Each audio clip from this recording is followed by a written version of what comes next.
Hello Pisces, so this is your quick oracle reading. Gamit natin si Dark Mirror.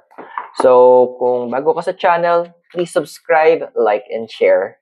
So ano ba message para sa'yo? So what we have here is number 12, Artificial Heart.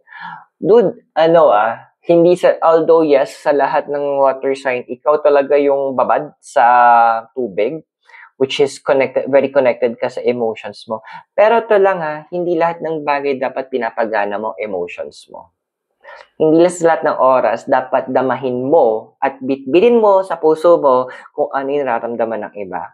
Dude, maglagay ka naman ng boundaries kung ano yung i-absorb mo na emotions.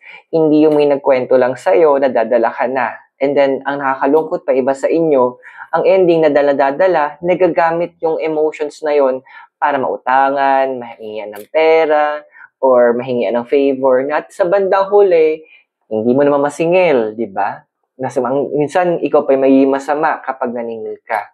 Set boundaries, my dear. Artificial heart, nandun yung point din na gamitin mo to. And more than your emotions, gamitin mo yung intuition mo. If you felt something is wrong, malamang sa malamang, may mali nga. Pakinggan mo yun. From there, help yourself to investigate what will be your next step sa mga bagay na to. So I hope nakatulong yung reading sa'yo. And I'll see you very soon.